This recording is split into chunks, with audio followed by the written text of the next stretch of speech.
What's good, YouTube? It's your boy Phoenix. Welcome back to another video.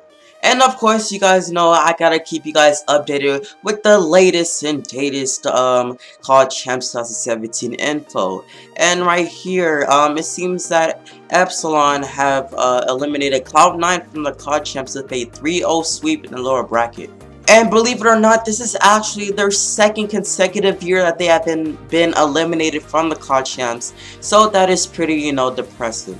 Now for Cloud9, the series was characterized by early deficits. Scorch Hardpoint would kick things off, and Epsilon were able to pick up a sizable lead early on.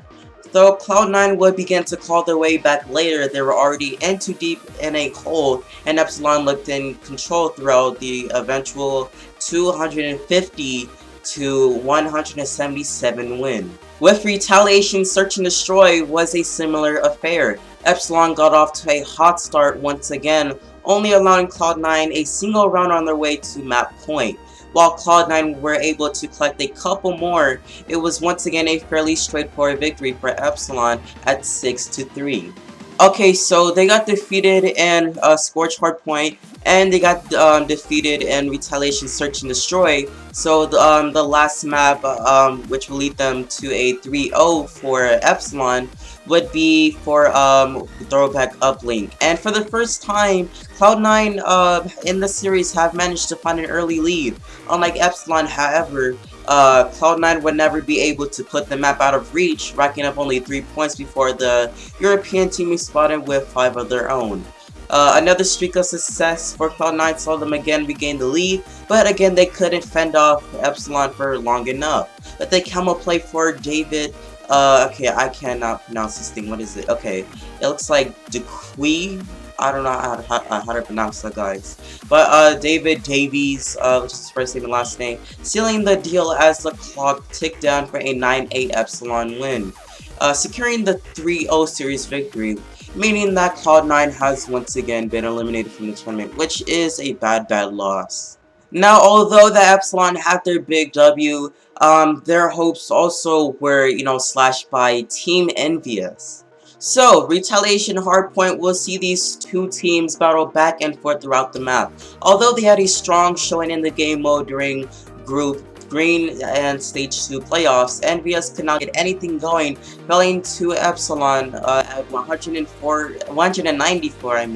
to 250, and going down 0-1 in the series. Now, Envy would regain form in the second map, winning 6-4 on Crusher Search and Destroy, only allowing a bit of breathing room for the European Epsilon squad. The winning would tie the series at 1-1 and would allow Envy to stay in the striking distance to hopefully regain the W. Now, No Mercy would be had on Frost Uplink by Envy, dismantling Epsilon 13-1 after a very solid showing by every player and going up 2-1 in the series. Now, Game 4 would be Envy as they continue their reign over Epsilon, winning 250 to 144, and securing their spot in the second round of the win. Although the win was somewhat expected, it appeared as if the first map loss was just a fluke. As the 2016 World Champions, this Envy roster looks to be the first team to win 2 COD Champs titles in a row. Also, Luminosity has eliminated Fnatic from the COD Champs with a 3-0 sweep and round 1 of the lower bracket. So far, this tournament has been a lot of sweeps, to be honest. Now, having lost their first matchup against Allegiance, Fnatic were always going to face an uphill battle. But overall, Fnatic, so far in this event, they're still undoubtedly one of the most dangerous teams in the world to play. Well, not now, since, they got eliminated.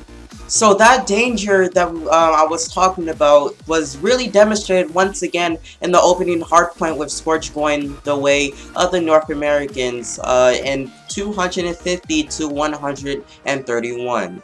Now, Fnatic started strong on the following map, which was Retaliation on S&D, but despite Luminosity typically being at their most vulnerable in the game mode, Fnatic weren't able to capitalize on the lead. Once Luminosity hit their stride, Fnatic had a little response, and Luminosity ultimately closed it out 6-4 for a 2-0 series lead. Now with their tournament life on the line, Fnatic had to come through on throwback uplink, but unfortunately they didn't make it through. Once again, Luminosity would hold strong and respawn with some missed throws, and also adding to the mountain that Fnatic will have to climb. Ultimately, Luminosity would close it out at 7-0 for the 3-0 sweep, eliminating Fnatic with a top 16 placement, which is really unfortunate for Fnatic. Also, in a matchup that would many consider lopsided, Optic Gaming and Minefreak Black faced off in the first round of the winners bracket at the Call of Duty Championship. Considered one of the best teams in the professional Call of Duty scene, Optic would struggle off the break, even tied with the Australian MF Black 120-120 at one point. They would regain form in the end, pulling away to a 250-248 win on retaliation hardpoint. Now, Crusher S&D will be a much closer battle, since Swift Azure, Kenny of MF Black, would make his presence known, carrying his team throughout the match, although the green wall would stand tall when he's 6'4". The floodgates would open on Frost uplink, with Optic pulling out to an 8-2 lead at the half. Now, continuing on, Crim6 would come alive, leading the team to a 15-3 thrashing and a 3-0 victory on uplink. That is just crazy. 15-3. Now, I can like really tell that Optic Gaming is really stepping up their game. And you know, I honestly believe that they have a chance of winning the COD title of the champions of this year.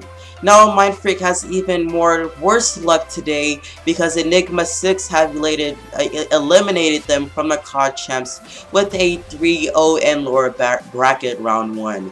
Now, the 3-seeded team of the APAC region, Minefreak were never expected to even make it to the bracket stage, but a strong group showing, marred by some controversy, and their qualifying match saw them through to the top 16. That is where their run will end. However, the squad drew number 1 seed Optic Gaming in the first round of the winner bracket, a tough matchup for any opponent.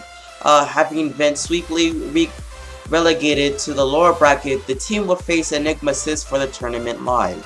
Now, the team put up a decent fight in Scorch Hardpoint to kick off the series, but Enigma 6 were able to close it out 250-205. Now, though Minefreak had been praised for their search and destroy earlier in the tournament, retaliation would be a bloodbath in favor of Enigma 6. The squad would redeem themselves to an extent with a strong showing on throwback uplink, but once again it wasn't enough to pick up the win. And 9 seconds of the map, a camo play from Minefreak gave them the 1-bit lead, but a responding camo for Enigma 6 helped land the buzzer beater to force overtime. A swift dunk for North American squad would end Minefreak Black's tournament, unable to respond in kind on the second side. And that was all of the day 3 coverage that I have for you guys for today. If you guys indeed enjoyed the video, give it a like and subscribe for more awesome content. Again, this has been your boy Logic Phoenix, and peace out guys, stay logic.